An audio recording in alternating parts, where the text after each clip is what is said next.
Madame Follette. Bienvenue en Bizarrance. Tu as certainement déjà entendu parler de ce pays. Là, les arbres sont rouges et l'herbe bleue. Là, les chiens portent des chapeaux et les oiseaux volent à reculons. Et là, au beau milieu des bois de Maboule, vit Madame Follette. La Bizarrance est un pays vraiment étonnant.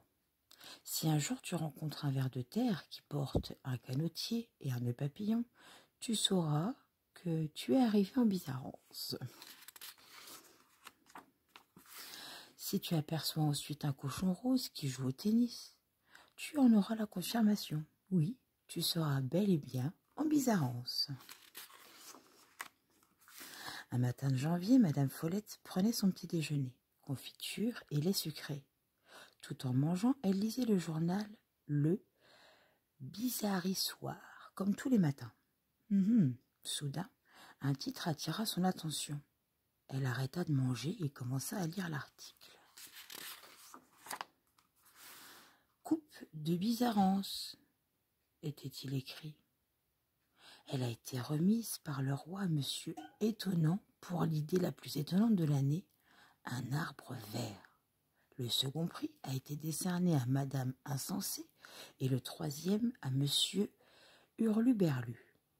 Le roi fait savoir à la population, il a bien mis les points sur les i, que la prochaine coupe sera remise à celui qui aura non pas l'idée la plus étonnante, mais la plus follette de l'année. Le roi a mis les points sur les i, répéta Madame Follette. L'idée la plus follette. Je parie que je vais gagner cette coupe. Après son petit déjeuner, elle alla se promener dans les bois de Maboule pour réfléchir à toutes sortes de choses et surtout à cette fameuse coupe. En chemin, elle rencontra Monsieur Étonnant. « Bravo pour votre victoire, lui dit-elle. « Oh, c'était facile, répliqua-t-il modeste. Madame Follette faillit lui parler de ses projets, mais elle s'en abstint. Et pourquoi? Janvier passa, puis février, puis ce fut le printemps, et l'herbe repoussa, bien bleue. Madame Follette n'avait toujours pas d'idée, pas la moindre petite idée follette. L'été arriva et s'acheva, toujours pas la moindre petite idée follette en tête. Puis les feuilles rouges tombèrent des arbres, et enfin, un après-midi de novembre, Madame Follette eut une idée, l'idée la plus follette qui soit. L'année s'acheva et janvier arriva. La foule nombreuse se rassembla sur la place des Fantaisies pour assister à la remise de la coupe de Bizarrance. Le roi monta sur l'estrade et le silence se fit. « Mesdames et messieurs, dit le roi, aujourd'hui, j'ai une fois de plus le très grand plaisir de présider notre fête annuelle. La coupe de Bizarrance sera remise à celui ou celle qui a eu l'idée la plus follette de l'année. Rappelez-vous, j'ai mis les points sur les i. La foule retint son souffle.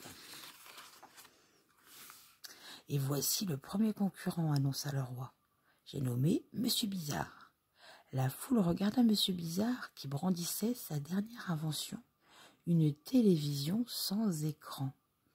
Elle est destinée aux gens qui n'aiment pas regarder la télévision, expliqua-t-il très fier de lui. La foule applaudit. Toutefois, ajouta le roi, le vainqueur de l'année passée a eu une idée plus follette. Monsieur Étonnant, triomphant, brandit sa dernière invention, un réveil. Pour savoir l'heure exacte, expliqua-t-il, il suffit de se placer devant un miroir. La foule l'acclama et il eut la certitude qu'il remporterait pour la seconde fois la coupe de Bizarrance. Mais, ajouta le roi, et Monsieur Étonnant eut la certitude qu'il ne serait pas le vainqueur. Mais, répéta le roi, j'avais dit que le grand gagnant serait celui qui aurait l'idée la plus follette de l'année. Et même, j'avais mis les points sur les i. Et voici qu'un concurrent nous propose, il marqua un temps, 999 points. Oh, Madame Follette retint son souffle et rougit. « Hurrah !» hurla la foule. « Suivez-moi, dit le roi. » Le roi, Madame Follette et la foule traversèrent le bois de Maboule jusqu'à la maison de Madame Follette, et tous ouvrirent des yeux ronds. Madame Follette avait passé le mois de décembre à peindre des points, non pas sur des i, mais sur toute sa maison. Des centaines de points multicolores, et plus exactement 999 points multicolores. Elle les avait comptés. « Vous marquez beaucoup de points ?» lui dit le roi, en lui remettant la coupe de Bizarrance. « Merci, Majesté, dit Madame Follette, en rougissant de plaisir. Une dernière chose. Si tu sais aussi bien compter les points que Madame Follette, ça t'intéressera sûrement de savoir que dans ce livre, il y a exactement 269 i minuscules et autant de points sur les i. Allez, compte-les. À bientôt mes petits abonnés.